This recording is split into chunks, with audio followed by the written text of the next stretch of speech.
Hello everybody.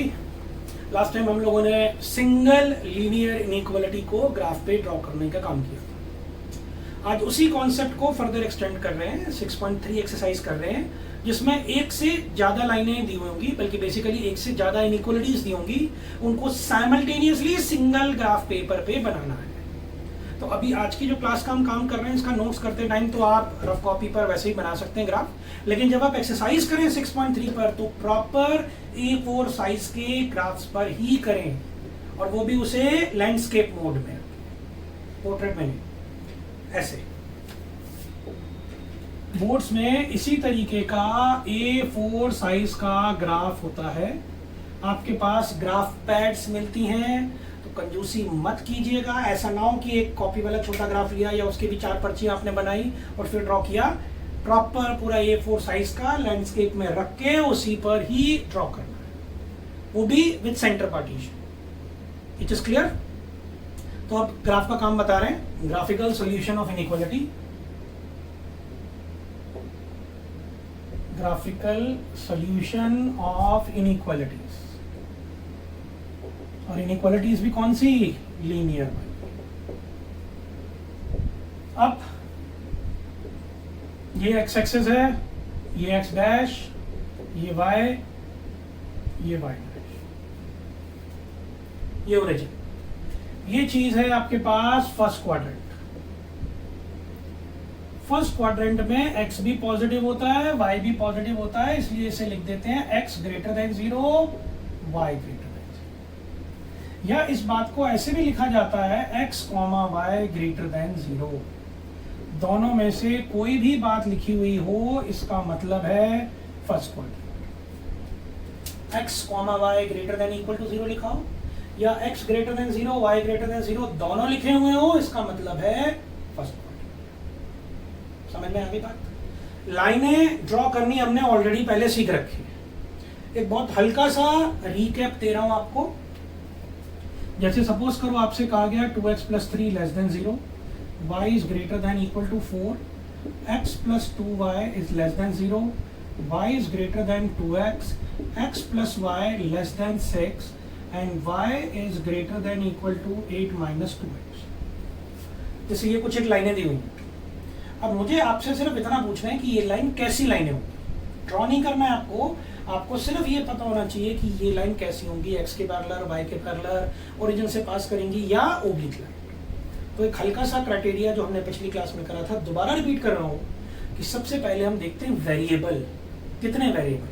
अगर सिर्फ एक वेरिएबल है और वो वेरिएबल एक्स है तो लाइन वाई के पैरेलल होगी। अगर सिर्फ एक ही वेरिएबल है और वो वेरिएबल वाई है तो एक्स के पैरेलल। तो अगर एक ही वेरिएबल है तो लाइन या तो x के पैरेलल होगी या y के पैरेलल। अगर x इक्वल टू समथिंग है तो y के parallel, y equal to something है तो x के पैरेलल, उल्टा हिसाब है।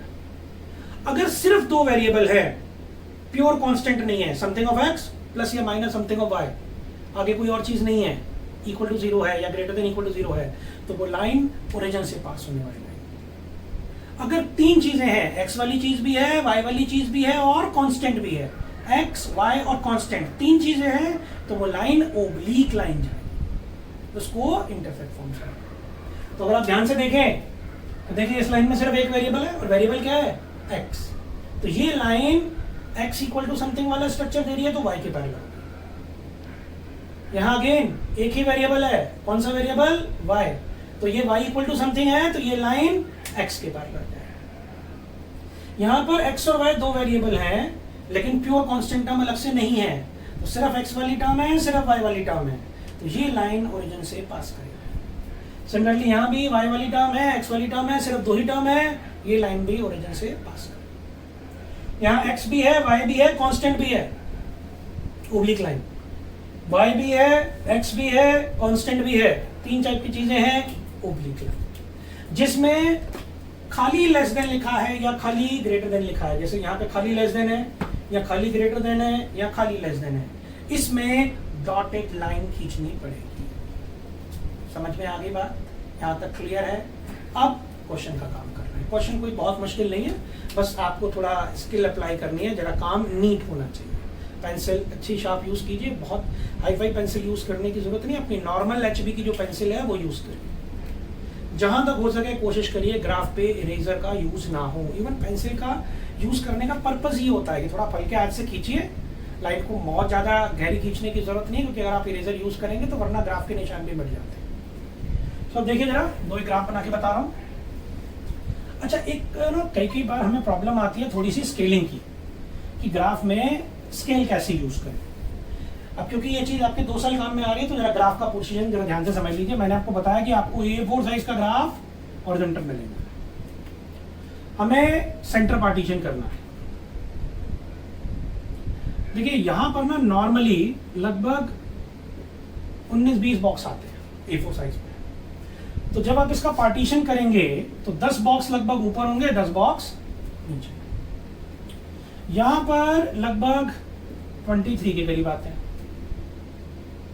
सेंटर पार्टीशन करेंगे, 11-12 इधर आएंगे, 11-12 इधर आएंगे आपके पास। तो आपने मान लिया कि भाई लगभग 10 बॉक्स इधर है, 10 बॉक्स इधर है। एक मोटी मोटी सी फिगर ले ली कि अगर मैं माना ऊपर 10 है तो उधर भी मैंने 10 ही मान लिया कि भाई सपोज करिए 10 बॉक्सेस है, ज्यादा है भी तो भी मुझे उसका कुछ करना नहीं। तो मेरे पास यहाँ 10 बॉक्सेस हैं। अब स्केल मुझे उसी हिसाब से डिसाइड करना है। हम नॉर्मली जो गैप लेते हैं वो 1, 2, 5, 10, 20, 50, 100, 200, 500 इसी का गैप लेते हैं। ऐसे 1000, 2000, 5000, 3 का, 4 का, 7 का, 6 का, इस तरीके का गैप नहीं लेते। इसका बेसिक पर्पस ये है कि क्योंकि मेरे पास यहाँ जैसे 10 बॉक्स हैं स्क्वायर के, यहाँ भी 10 बॉक्स हैं, तो उस 10 के भी फर्दर 10 डिवीजन हो जाते हैं। तो अगर मैंने इस पूरे बॉक्स को 1 माना तो 1 का भी 1/10, 1/10 यानी 0.1 तक मैं एक्यूरेटली प्लॉट कर सकता हूँ। अगर इस पूरे बॉक्स को मैंने 2 के बराबर माना तो इस 2 के भी 10 हिस्से हो गए, 2/10 यानी 0.2 तक मैं एग्जैक्ट प्लॉट कर सकता हूँ। तो गैप जो हम लेते हैं 1 का, 2 का, 5 का, या 10, 20, 50 का, या 100, 200, 500 का। अब सपोज करिए कि मेरे को एक्स पे प्लॉट करने हैं से 27 मैक्सिमम।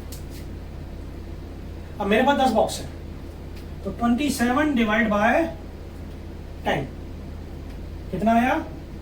2.7। 10 बॉक्स मान के चल रहा हूं मैं इधर। अब अगर ये मेरे पास 2.7 आया तो मुझे स्केल कितने का लेना है? 1 का, 2 का, 5 का। 2 के से तो काम होगा नहीं क्योंकि मुझे 2 से बड़ा चाहिए, तो सीधा सीधा 5 का सेलेक्ट कर दिया।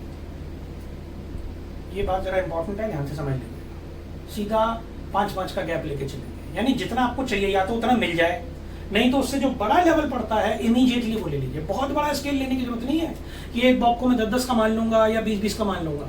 जितना बिल्कुल नेसेसरी एंड सफिशिएंट है सिर्फ उतना ही लेना है। जबरदस्ती ना तो बहुत छोटा स्केल लेना है ना बहुत बड़ा स्केल। सपोज कीजिए आपको 60 प्लॉट करना है, 10 डिवीजन है, यहाँ पर मुझे 60 लेकर आना है, 10 डिवीजन है, तो आइडियली तो एक डिवीजन 6 का होना चाहिए। अब 6 का तो हम लेते नहीं है, हम लेते हैं तो 1 का, 2 का, 5 का। 5 से भी नहीं चलेगा, मुझे तो 6 चाहिए। तो 6 से बड़ा इमीडिएटली कौन सा डिवीजन है? 10। तो यहाँ फिर हम 10-10 का गैप लेंगे, एक बॉक्स 10 के बराबर मानते चलेंगे। ये बात अच्छे से क्लियर हो गई कि कितने का स्केल लेना, और जो भी स्केल लें यहाँ लिख दें। एक्स एक्सिस पर 1 centimetre is equal to this much unit, y axis पर 1 centimetre is this much unit. It is clear? समझ आ गई बात? तो ग्राफ में स्केलिंग लिखना और कितने का स्केल लेना ये ढंग से पता होना चाहिए। जहां तक हो सके आप एक्स और वाई पर सेम टाइप का स्केल लीजिए। अब क्वेश्चन कर रहे हैं ग्राफिकल सॉल्यूशन वाले। 2-3 क्वेश्चंस करके दिखा रहा हूं, कोई बहुत ज्यादा मुश्किल वाला काम नहीं है, लेकिन आपको ग्राफ पर पूरी की पूरी एक्सरसाइज करनी है। ये चीज इंपॉर्टेंट है, इसके बिना पेपर किसी भी हालत में नहीं बनता। सो देखिए आपके पास एक है example number 15। Example 15 page 129।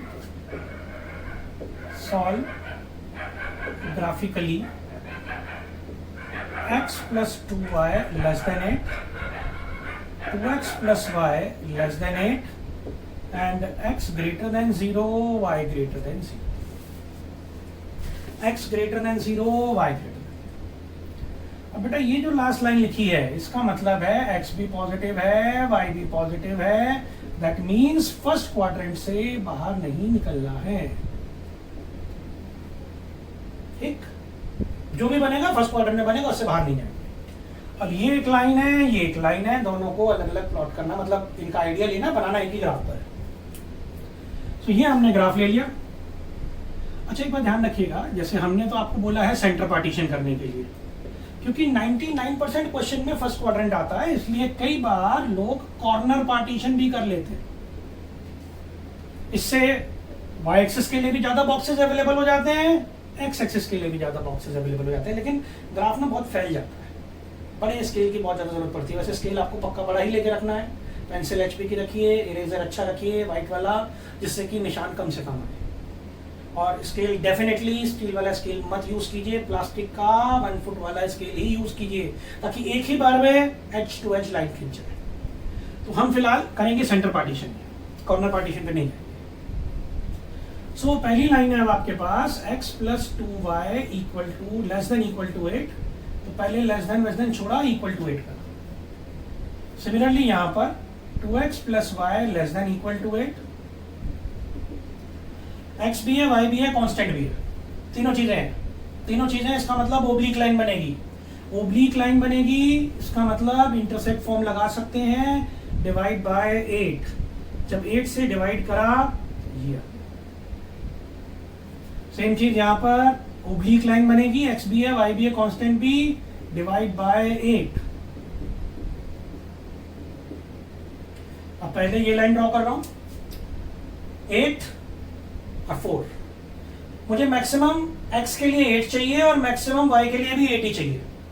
Maximum अगर देखूं तो x पे मुझे मैक्सिमम 8 और 4 में 8 प्लॉट करना है, इसमें भी 8 प्लॉट करना है। एक एक के स्केल से काम चल जाएगा। 1 2 3 4 5 6 7 8, 1 2 3 4 5 6 7 8 9 10, 10 का डिवीजन होता है।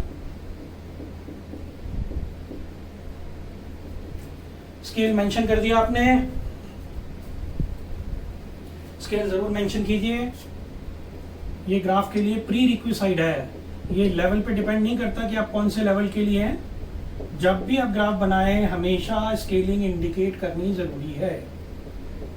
ये एक्स एक्सेस, ये वाई एक्सेस, ये एक्स डैश, ये वाई डैश। अब पहली लाइन एक्स को 8 पे कट कर रही है, वाई को 4 पे।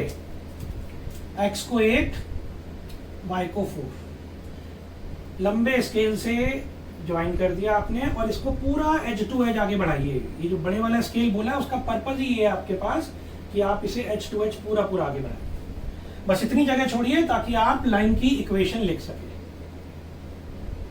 इक्वल टू वाली, यहाँ इक्वल टू लगा हुआ था, सॉलिड लाइन खींची, एरो के आगे इक्वल टू वाली इक्वेशन। अब शेडिंग डिसाइड करनी है। एक लाइन खींचे हाथ के हाथ, उसका काम डिसाइड कर दीजिए। ये लाइन क्योंकि ओरिजिन से पास नहीं कर रही है, इसलिए ओरिजिन बेस्ट पॉइंट है। ओरिजिन रख के देखा, x की जगह 0 और y की जगह 0, तो 0 plus 0 is less than equal to 8, 0 is less than 8, true. यानी इस लाइन के नीचे की तरफ शेडिंग हो रही है। तो पहले तो सिंगल लाइन थी इसलिए मैं लंबे लंबे शेड कर रहा था, अब की बार क्योंकि मल्टीपल लाइन है तो बहुत हल्का सा नीचे की तरफ आपने निशान बना लिया, ये नीचे की तरफ चले। और क्योंकि रहना मुझे फर्स्ट क्वाड्रेंट में है, तो फर्स्ट क्वाड्रेंट और नीचे की तरफ, यानी ये ट्रायंगुलर हिस्सा जो हुआ सिर्फ उतना कॉमन। और ये ट्रायंगुलर की बात क्यों उठी? क्योंकि मुझे सिर्फ नीचे नीचे शेड करना था in first quadrant. First quadrant लिखा हुआ है, अगर फर्स्ट क्वाड्रेंट नहीं लिखा होता तो इसका मतलब इस लाइन के नीचे जितना भी पोर्शन है, चाहे वो फर्स्ट का है, सेकंड का है, थर्ड का है, फोर्थ का है, सबका। दूसरी लाइन पर आते हैं। एक्स को 4 पे कट करना है, y को 8 पे कट करना है, ज्वाइन करा, लाइन आगे बढ़ा दी, एरो के आगे इक्वल टू वाली इक्वेशन, ये लाइन खींचिए। हाथ के हाथ शेडिंग डिसाइड करेंगे। ये लाइन भी ओरिजिन से पास नहीं कर रही है, ओरिजिन रख के देखा, x की जगह 0, y की जगह 0, अगेन ट्रू। इस लाइन के भी नीचे की तरफ शेडिंग होगी।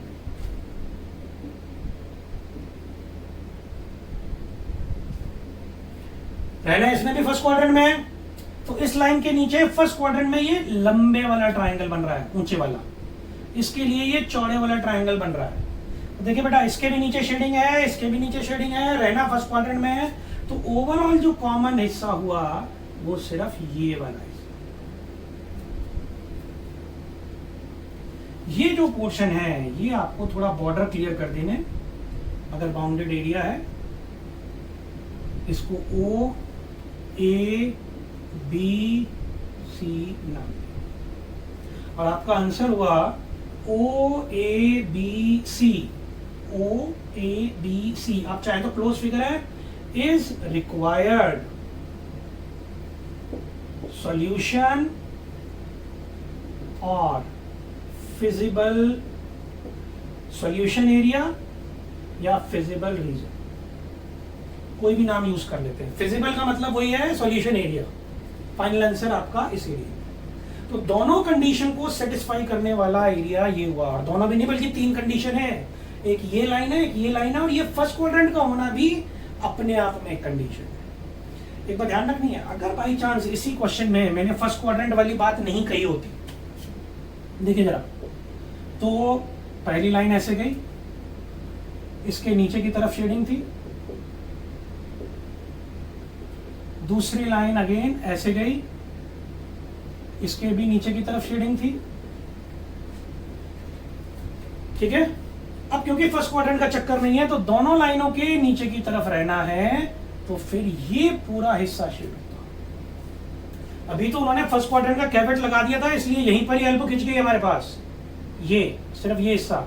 अगर ये फर्स्ट क्वाड्रेंट वाली बात नहीं कही होती तो दोनों लाइनों के नीचे ओवरऑल जितना एरिया आता और वो आता, और ये वाला एरिया अनबाउंडेड एरिया कहलाता। देखिए ऊपर से तो बाउंड्री है ना, नीचे तो अनलिमिटेड एरिया आ गया, तो ये फिर अनबाउंडेड एरिया हो जाता अगर ये कंडीशन नहीं दी होती। जस्ट क्लियर, समझ में आ गई बात। ग्राफिकल सॉल्यूशन बहुत इंपॉर्टेंट है। नॉर्मली 2 से लेकर 3 लाइनें दे सकते हैं, और अगर बाई चांस 6 नंबर का क्वेश्चन देना होगा तो 4 लाइनें तक दी जा सकती हैं। एक भी लाइन गलत होती है या एक लाइन की भी शेडिंग गलत होती है, आपका कॉमन एरिया जो है वो गलत हो जाएगा। कॉमन एरिया गलत होते ही नुकसान।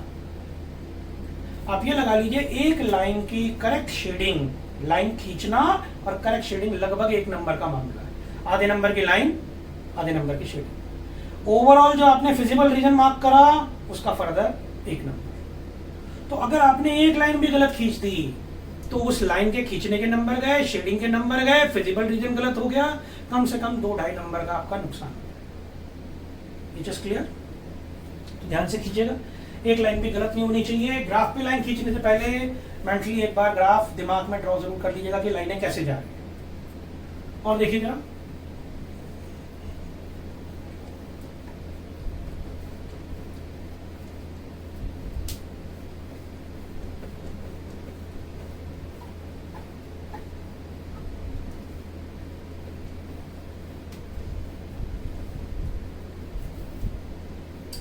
Solve graphically.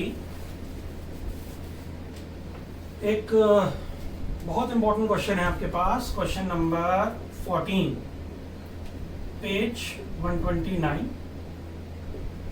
3x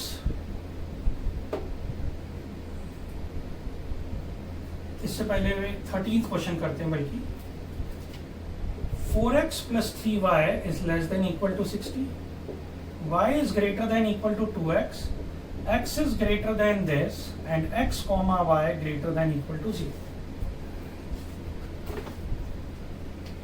देखिए जी, इस लाइन का मतलब तो ये हो गया फर्स्ट क्वाड्रेंट। अपनी तरफ से फर्स्ट क्वाड्रेंट इंक्लूड नहीं करना है। अगर क्वेश्चन में कहा है तो फर्स्ट क्वाड्रेंट है, ऐसा नहीं है कि हर क्वेश्चन में आप मान के चलें कि फर्स्ट क्वाड्रेंट दिया हुआ है। तो यहां बोला हुआ है, आपको बता रखा है 2 तरीके हैं, या तो ऐसे लिख सकते हैं या ऐसे लिख सकते हैं। इसका मतलब फर्स्ट क्वाड्रेंट है, ठीक। इसकी प्रॉब्लम खत्म। अब अगर पहली लाइन पर आते हैं, देखिए x भी है, y भी है, कांस्टेंट भी है, तीनों चीजें हैं, इसका मतलब ओब्लिक लाइन। यहाँ x और y सिर्फ 2 ही चीजें हैं, तीसरी चीज नहीं है। 2 वेरिएबल है सिर्फ, no constant term separately, origin से पास होने वाली लाइन है। यहाँ सिर्फ एक वेरिएबल है, x है, तो x है, तो इसका मतलब y के पैरेलल लाइन। 3 वैरायटी होती है लाइन की, तीनों वैरायटी कवर्ड है, पैरेलल वाली भी, ओब्लिक लाइन भी और ओरिजिन से पास होने वाली। इसलिए बहुत इंपॉर्टेंट क्वेश्चन है, एक ही क्वेश्चन में पूरा का पूरा कॉन्सेप्ट चेक्ड है, इवन फर्स्ट क्वाड्रेंट का भी मामला दे रखा है। तो अब 4x + 3y < 60, एक ये लाइन ड्रॉ करनी है, एक ये ड्रॉ करनी है, एक ये ड्रॉ करनी है। तो x = 3 ये हो गई line parallel to y axis. इसकी प्रॉब्लम खत्म। इसका बॉक्स बनाना पड़ेगा। Line passes through origin,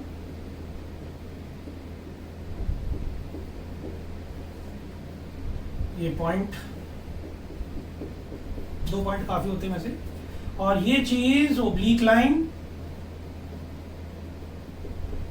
3 variable हैं, पहला काम divide by 60, so x upon 15 y upon 20 equal to 1। यहां सिर्फ 3 चाहिए, यहां के लिए तो हम अपनी मर्जी से रख सकते हैं, यहां रिस्ट्रिक्शन पड़ रहा है भाई, x के लिए मैक्सिमम 15 चाहिए, y के लिए मैक्सिमम 20 चाहिए।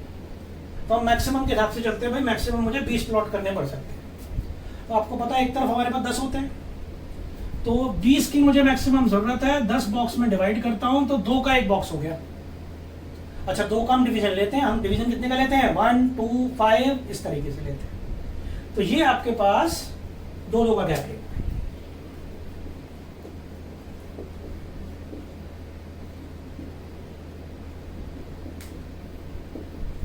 2 4 6 8 10 12 14 16 18 और 20। 2 4 6 8 10 12 14 16 18 20।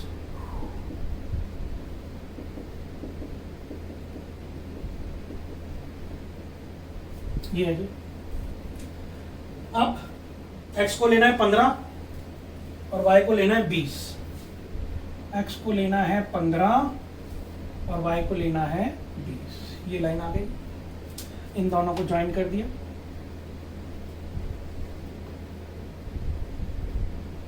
एरो के आगे इक्वल टू वाली इक्वेशन लिख दिया आपने, 4x + 3y = 60। इक्वल टू का साइन था इसलिए सॉलिड लाइन खींची, अदरवाइज डॉटेड खींचते और कोई लंबा चौड़ा फर्क नहीं। जो भी लाइन खींच रहे हैं सिर्फ पाइल अप मत करिए, हाथ के हाथ उसकी शेडिंग वेडिंग दिमाग में बैठा लीजिए कि इसकी वजह से क्या कॉमन हिस्सा आया। अब इससे पहले हमने फर्स्ट क्वाड्रेंट का काम करा, यानी जो भी एरिया होगा इससे बाहर नहीं निकलेगा। लाइन की इक्वेशन हमने बस सिर्फ बना दी है, बाकी शेडिंग जो होगी फर्स्ट क्वाड्रेंट से बाहर नहीं जाएगी। अब यहां पर भी अगेन आपने ओरिजिन रख के देखा,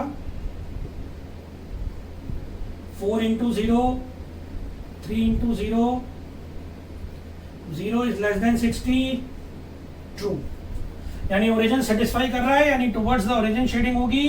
तो बहुत हल्की हल्की सी मार्किंग कर लीजिए, नीचे जाना है यानी कि यहां शेडिंग। तो इस लाइन के नीचे आना है और फर्स्ट क्वाड्रेंट में रहना है। तो इस लाइन के नीचे फर्स्ट क्वाड्रेंट में रहना है, यानी कि ये वाला हिस्सा अभी तक कॉमन है। हालांकि अभी 2 लाइनें खींचनी बाकी है, लेकिन हर स्टेप पर मैं नैरो डाउन करता हुआ आ रहा हूं कि भाई अब कितना एरिया निकालना बाकी रह गया। अच्छा जी, x = 3, ये तो प्लॉट हो जाएगी, ये 3 एरा, ये लाइन आपने पैरेलल खींच दी, हाथ के हाथ मार्किंग कर दी, ओरिजिन चेक करके देखा, 0 > = 3, दिस इज फॉल्स। तो 0 इसको सेटिस्फाई नहीं कर रहा है, यानी 0 की तरफ शेडिंग नहीं होगी, away from the origin shading होगी।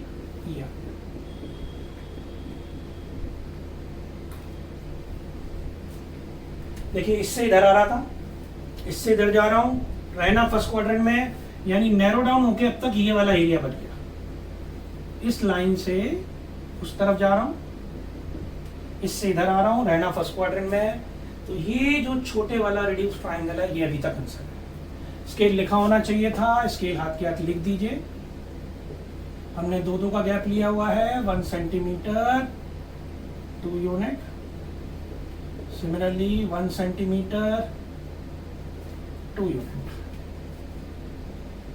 हाँ जी, नाउ y = 2x, अब हमने 2-2 का गैप लिया हुआ है, तो यहाँ भी 0-1-2 रखने की बजाय 0-2-4 रख लेते हैं।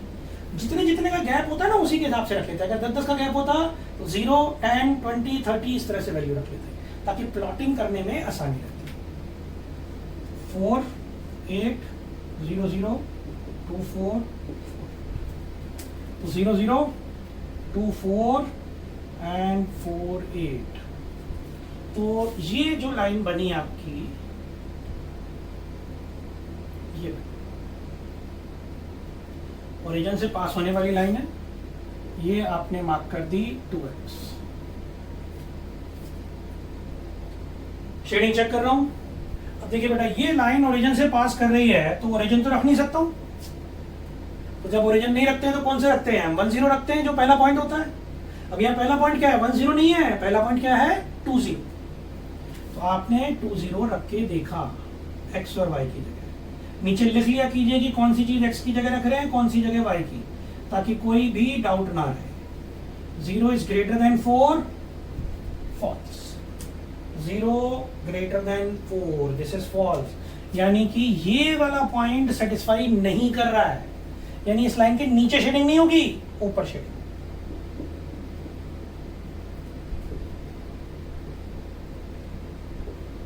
ये ऊपर को शेडिंग।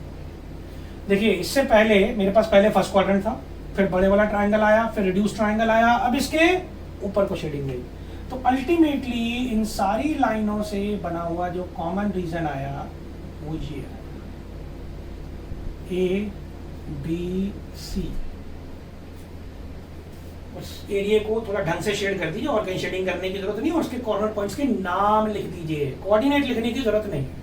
तो आपका जो फाइनल आंसर बना A, B, C is required visible और solution area, solution area, solution region, जो भी आप लिखना चाहें। It is clear? ये ग्राफ क्वेश्चन के पॉइंट ऑफ व्यू से बहुत इंपॉर्टेंट था। तीनों टाइप की लाइनें कवर कर रहा है एक बार में, और ओरिजिन से पास होने वाली लाइन की शेडिंग तो बहुत ही इंपॉर्टेंट। तो ये आपको बहुत ढंग से आनी चाहिए। मैं एक क्वेश्चन और करके दिखा देता हूँ, बाकी कॉन्सेप्ट सारे क्वेश्चन में सेम करिए। थोड़ा बहुत इशू जो आता है स्केलिंग का है, स्केलिंग हमने एलैबोरेट कर दी। तो आपके सेटिस्फेक्शन के लिए 14th या 15th में से एक क्वेश्चन और कर देता हूँ, अदरवाइज ये वाला पोर्शन कंप्लीट है।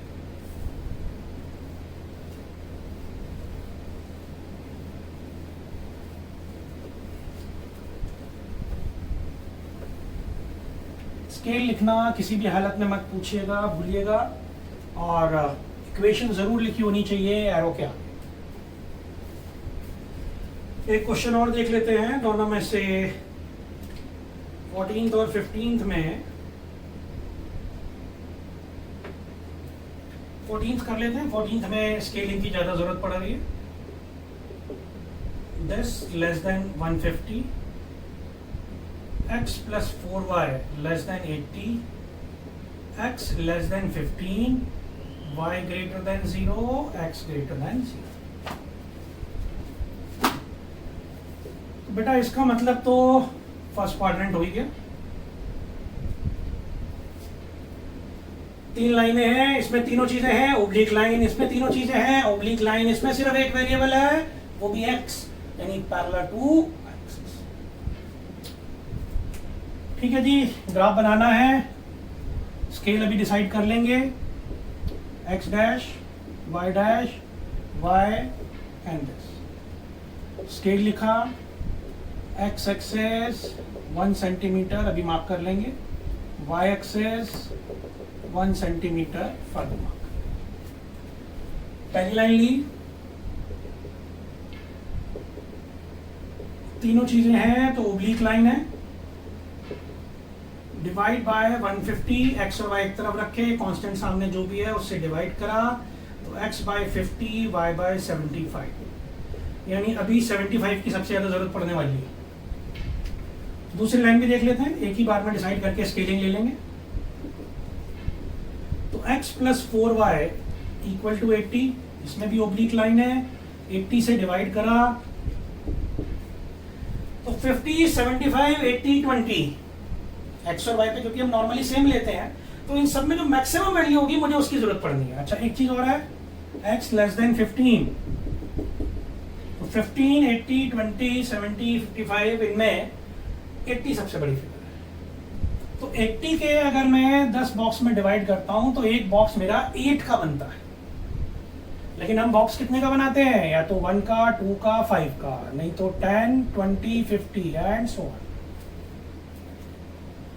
तो 8 का हिसाब यहां तो बन नहीं रहा, फिर इसके पास कौन सा बढ़ रहा है, 10। उसके पास बड़े वाला, क्योंकि 5 से तो काम चलेगा नहीं, मुझे मिनिमम 8 चाहिए। 8 का बॉक्स लेते नहीं है, तो 8 के बाद अगला कौन सा एक्सेप्टेबल नंबर है, 10। तब 10 का गैप ले लिया, तो यहाँ पे this is 10 unit, this is 10 unit. देखिए क्लियर कट मैथमेटिकल ट्रीटमेंट है, अंदाजा कुछ नहीं है। अब आप जबरदस्ती 20 का 50 का ले लेंगे, आपका ग्राफ इतना छोटा सा बनेगा, ढंग से एरिया नजर नहीं आएगा। ये बिल्कुल एप्रोप्रिएट लेवल का ग्राफ है, ना बहुत बड़ा ना बहुत छोटा। सो 10, 20, 30, 40, 50, 60, 70, 80।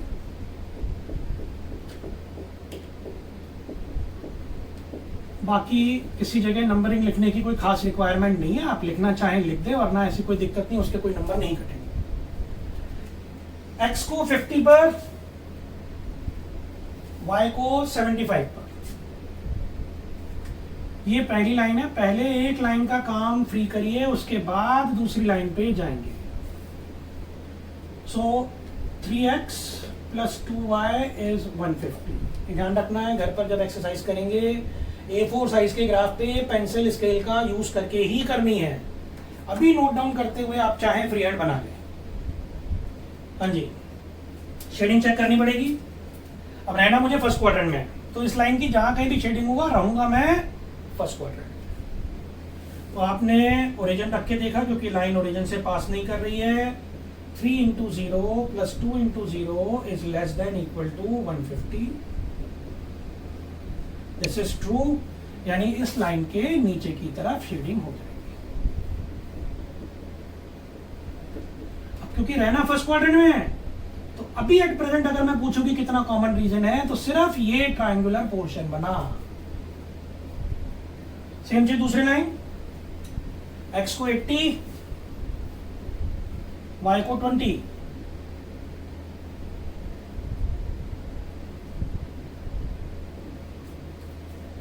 So x + 4y = 80। Shading check करी, वही ओरिजिन रखा, ओब्लिक लाइन है, ओरिजिन बेस्ट पॉइंट होता है। अगेन ट्रू आ गया, इसके भी नीचे को शेडिंग।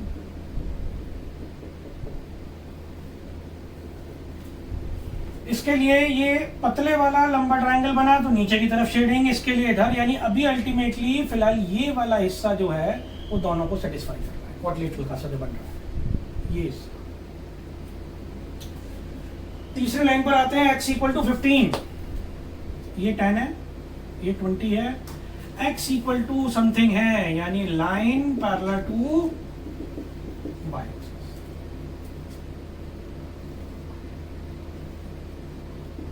ये आ गया जी x = 15। शेडिंग चेक करनी है, अगेन ओरिजिन से तो पास कर नहीं रही, ओरिजिन रख के देखा, 0 is less than 15, तो 0 is less than 15, तो ओरिजिन की तरफ को शेडिंग हो गई।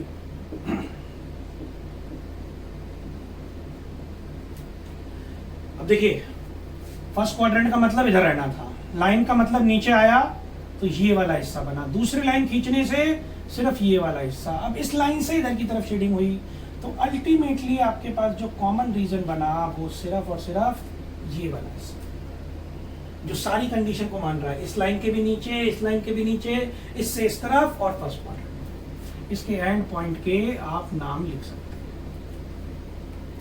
तो आपका जो आंसर बना OABC is required feasible region. Just clear. अगले दो चीजों का हल्का सा कॉन्सेप्चुअल बता रहा हूं मैं आपको, उसका ग्राफ ड्रॉ नहीं कर रहा हूं। कॉन्सेप्ट मैंने ग्राफ का सारा बना दिया, बाकी आप जैसे जैसे बनाएंगे वैसे वैसे लॉजिक क्लियर होता जाएगा। दो खास टाइप के ग्राफ पॉसिबल हो सकते हैं। जैसे सपोज कीजिए कि आपको दो लाइनों के ग्राफ की बात करी, आपने इन दोनों का ग्राफ बनाया, एक की शेडिंग बाई चांस इधर जा रही है, दूसरे की शेडिंग बाई चांस नीचे की तरफ आ रही है। ये कहीं ओवरलैप नहीं कर रहा है, बिल्कुल पैरेलल पैरेलल चल रहा है। तो ऐसे केस में आप नो सॉल्यूशन लिख देंगे। ऐसा हो सकता है कि आपने एक लाइन खींची, सपोज कीजिए इस तरह से, एक दूसरी लाइन खींची आपने, इसके ऊपर की तरफ शेडिंग है, इसके नीचे की तरफ शेडिंग है, तो इनका जो कॉमन रीजन है वो ये वाला कॉमन। अब अगर इस क्वेश्चन में फर्स्ट क्वाड्रेंट का कंस्ट्रेंट दिया होता तो फर्स्ट क्वाड्रेंट के साथ इसका कोई कॉमन हिस्सा नहीं है, तो यहां भी नो सॉल्यूशन आ जाता। अगर फर्स्ट क्वाड्रेंट की बात नहीं करी है तो फिर ये वाला हिस्सा आ सकता है। तो जरूरी नहीं है कि हमेशा कॉमन रीजन फर्स्ट क्वाड्रेंट में बने।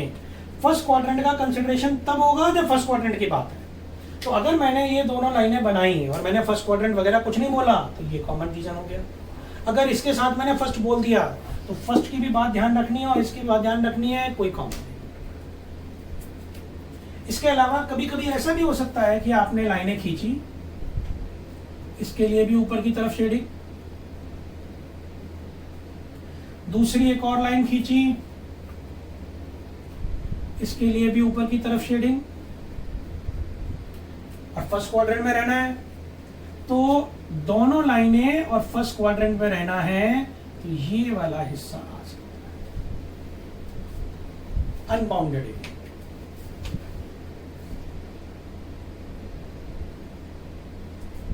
ये पॉसिबिलिटी बन सकती है।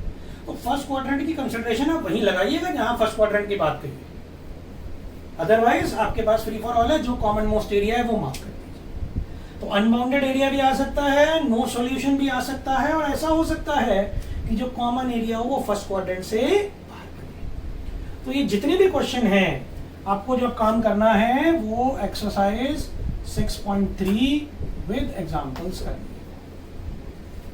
प्रॉपर ग्राफ पेपर पे करनी है, proper graph paper, pencil scale की हेल्प से। तो 6.2 तो चाहे आपने फ्री हैंड बना दियो या कॉपी पर पेंसिल स्केल, लेकिन इसको प्रॉपर ग्राफ पेपर पे करिएगा, ये चीज़ इंपॉर्टेंट है। अगर फिर भी कोई दिक्कत आती है हमें नोटिफाई करिए, हम आपको जवाब देंगे। क्वेश्चन सारे के सारे करके देख रहे हैं। इसके साथ आपका 6 चैप्टर कंप्लीट है।